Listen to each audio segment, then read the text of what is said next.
আওয়ামী লীগের যে সর্বশেষ সাধারণ সম্পাদক ওবায়দুল কাদের, তার একটা ইন্টারভিউ আমি আজকে পেলাম।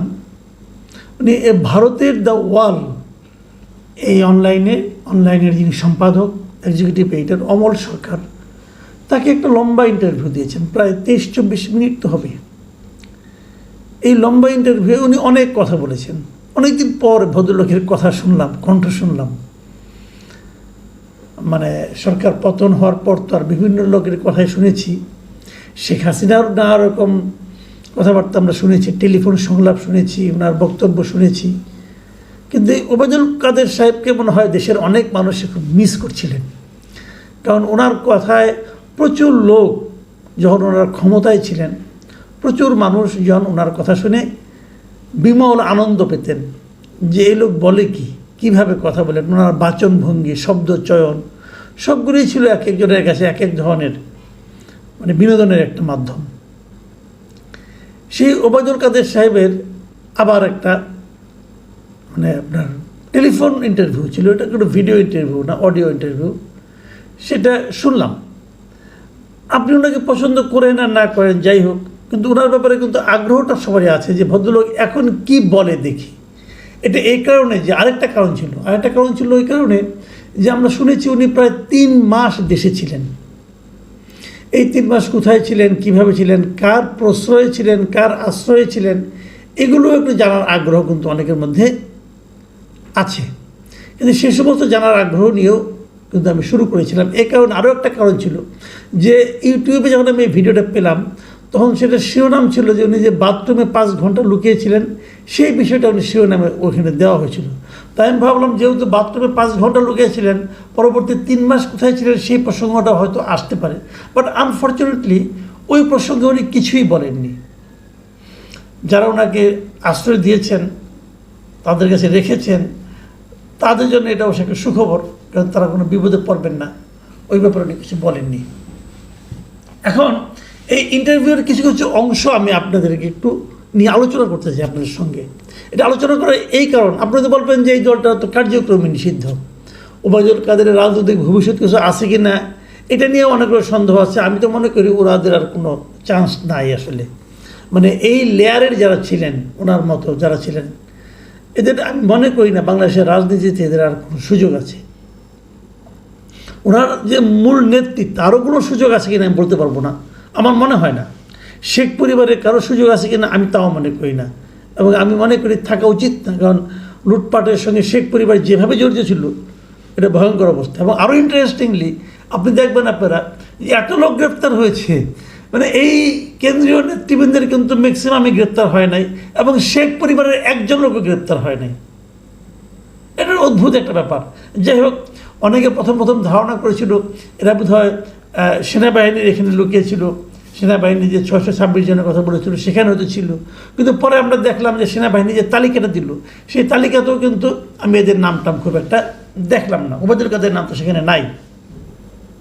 যাই হোক, আমি এবার ইন্টারভিউটা নিয়ে আসি। ইন্টারভিউতে বেশিক্ষণ বলা যাবে না, আমি সংক্ষেপে যতটুকু পারি কয়েকটা ঘটনা সম্পর্কে আলোচনা করি।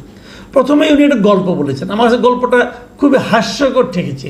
গল্পটা হলো উনি বলেছেন যে উনি ওনার যে বাসভবন আছে তার পাশে একটা বাসায় লুকিয়েছিলেন, তারপরে সেখানে কয়েকজন ছেলেরা গিয়েছিলেন, উনি এবং ওনার স্ত্রী বাথরুমে লুকিয়েছিলেন। ছেলেরা তাকে দেখে প্রথম নাকি তারা আক্রমণাত্মক ছিল, তারপর ওনাকে দেখে নাকি তারা নাকি অন্যরকম হয়ে গেল, এবং তারা তাকে চেনার পর নাকি তারা তার প্রতি খুবই সহানুভূতিশীল হলো, এবং তার সঙ্গে সেলফিতে ছবি তুললো, এবং তাকে একটা গাড়িতে উঠিয়ে দিল। এইটুকু আমার কাছে মনে হয়েছে ভাই পুরো একটা বানানো গল্প। ওই দিন যে পরিবেশ ছিল, ওই দিন যে মানুষের মনে যে ক্রোধ ছিল, সেই ক্রোধ যদি শেখ হাসিনার প্রতি থাকে, শেখ হাসিনার চেয়ে দ্বিতীয় যার প্রতি ক্রোধ ছিল এই লোকটা হলো এই ওবায়দুল কাদের। তো তাকে দেখে ছেলেরা ওখানে দিন সেলফি তুলেছে, মুগ্ধ হয়ে গেছে, এটা ইম্পসিবল। এমনকি আমি ছাত্রলীগের, আওয়ামী লীগের অনেক লোকজনের কথা জানি যা নাকি তাদের অপছন্দের শীর্ষস্থানে ছিল ওবায়দুল কাদের। তো 1-2 জন তাকে ভালোবাসতে পারে, কোনো সমস্যা নাই, কিন্তু 7 জনের মধ্যে 7 জনই তাকে কিছু বলবে না। তাকে মাস্ক পরিয়ে, তারপরে ওদের মতো পোশাক পরিয়ে নিয়ে যেয়ে বাইরে করে নিয়ে যেয়ে একটা ইজি বাইকে তুলে দেওয়ার পর দূরে কোথাও নিয়ে যাবে, দূরে কোথায় নিয়ে এগুলো তার বলে নাই। সেটা উনি আর বললেন না, কোথায় ছিলেন কী সমাচার। ভাই এত সহজ না, ওই সময় বাস্তবতা, আমরা তো দেশে ছিলাম, আমরা জানি। এটা একটা পুরাটা একটা গল্প আমার কাছে মনে হয়েছে। এই গল্পটা খুব একটা মানুষ খেয়েছে বলে আমার কাছে মনে হয় না। আমি কমেন্টও দুইজনকে দেখলাম, অনেকে কমেন্ট করেছেন, এটাকে তারা গল্প হিসেবেই অভিহিত করেছেন। তারপরে যেটা নাকি একটা ভয়ঙ্কর তথ্য, সেটা হলো গিয়া যে উনি বলেছেন উনি যে বাংলাদেশে 3 মাস ছিলেন, এই 3 মাসে নাকি ওনার একটা উদ্দেশ্য ছিল। সেই উদ্দেশ্যটা কি, যে ওখানে থেকে কিছু করা যায় কি না। ওই সময় বিভিন্ন শ্রমিক বিক্ষোভ হচ্ছিল, গার্মেন্টস শ্রমিকদের বিক্ষোভ হচ্ছিল, এইগুলি থেকে উনি ভেবেছেন যে কিছু করা যায় কিনা, মানে এই বিক্ষোভগুলিকে পুঁজি করে উনি হয়তো কিছু একটা করতে চেয়েছিলেন। কিন্তু সেটা পরে দেখলেন যে এটা আর হবে না, ওনার শারীরিক অবস্থাও খারাপ। তবে শেখ হাসিনার সঙ্গে যোগাযোগ করেছেন, তিনি নাকি বলেছেন যে তোমার তো শারীরিক অবস্থা খারাপ, তুমি বাইরে চলে আসো, এবং তারপরে উনি বাইরে চলে আসছেন। মানে বিষয়গুলোকে এত ইজিভাবে উনি দেখাচ্ছেন। তবে মতলব যে একটা ছিল এটা বোঝা গেছে, যে ওই শ্রমিকদের অসন্তোষ, সেই অসন্তোষের পেছনে আবার ওনার ভূমিকা ছিল কিনা, অথবা ওনাদের কারো ভূমিকা ছিল কিনা, সেটা উনি আবার ক্লিয়ার করেন নাই। ওই শ্রমিক অসন্তোষটাকে কেন্দ্র করে উনি কিছু, মানে আরও বেশি কিছু একটা করার চেষ্টা করেছিলেন। মতলবটা খারাপ ছিল, বোঝার কোনো অসুবিধা নাই। তো সেই খারাপ মতলব নিয়ে উনি কয়েকদিন বসেছিলেন, তারপরে এক সময় বিদেশ ছেড়ে চলে গেলেন। 3 মাস পরে দেশ ছেড়ে যাওয়াটা এটা এত সহজ না ভাই। দেশ ছেড়ে পালাতে যেয়ে অনেকেই ধরা খেয়েছেন।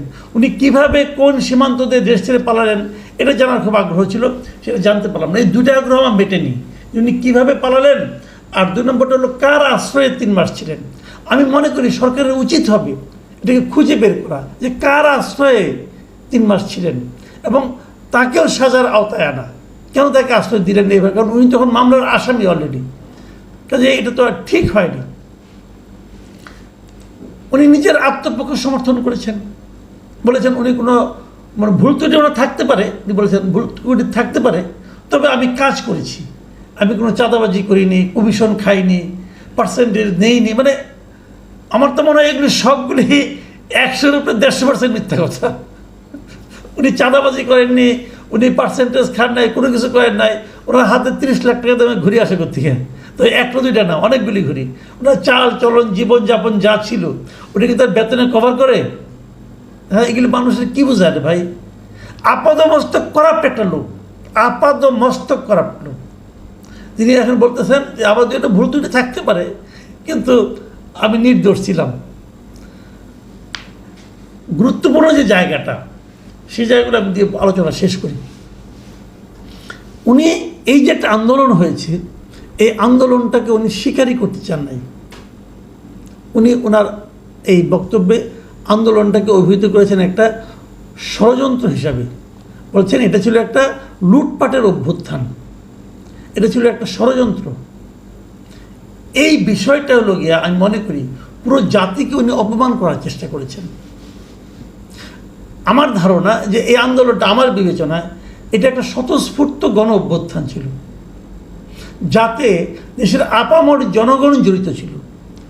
দেশের আপামর জনগণের যে অংশগ্রহণে যে আন্দোলনটা হয়েছে, সেই আন্দোলনের ফল কি হয়েছে না হয়েছে সেটা কিন্তু আলোচনা করছি না আমি যে আন্দোলনটা ইটসেলফ, ওই সময় আন্দোলনটা ছিল একটা স্বতঃস্ফূর্ত জনগণের অংশগ্রহণমূলক আন্দোলন।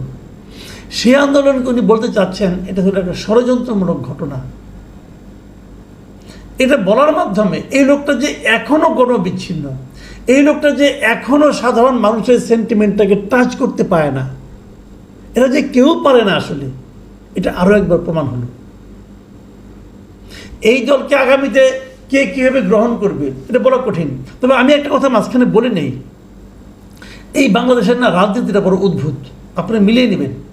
যখন কোনো দল জিতে আসে ইলেকশনে, যখন কোনো সাধারণ মানুষ একটা দলকে সমর্থন করে অথবা ওই দলকে ভোট দেয়, আমার কি ধারণা জানেন? আমার ধারণা কেউ ওই দলটাকে ভালোবেসে ভোট দেয় না। মানুষ কী করে, কি অপর একটা দলকে ঘৃণা করে। ওই ঘৃণার ফল হিসাবে এই দলটা ভোট পায়। মানে এ দলকে যখন ঘৃণা করে তখন বিদল ভোট পায়, আবার যখন বিদলকে ঘৃণা করে তখন এ দল ভোট পায়। মানে এটা হলো নেগেটিভ ভোট। কারণ বাংলাদেশের মানুষ এখনো ভালোবাসার মতো কোনো দল পায়নি। এটা হলো সবচেয়ে বড় ট্র্যাজেডি আমাদের জাতি হিসাবে, এটা আমি মনে করি, এটা আমার ধারণা। তো সেখানে হয়তো আগামীতে আওয়ামী লীগের প্রতি মানুষের একটা সিম্পাথি থাকতেও পারে, বাড়লে বাড়তেও পারে, আমি জানি না।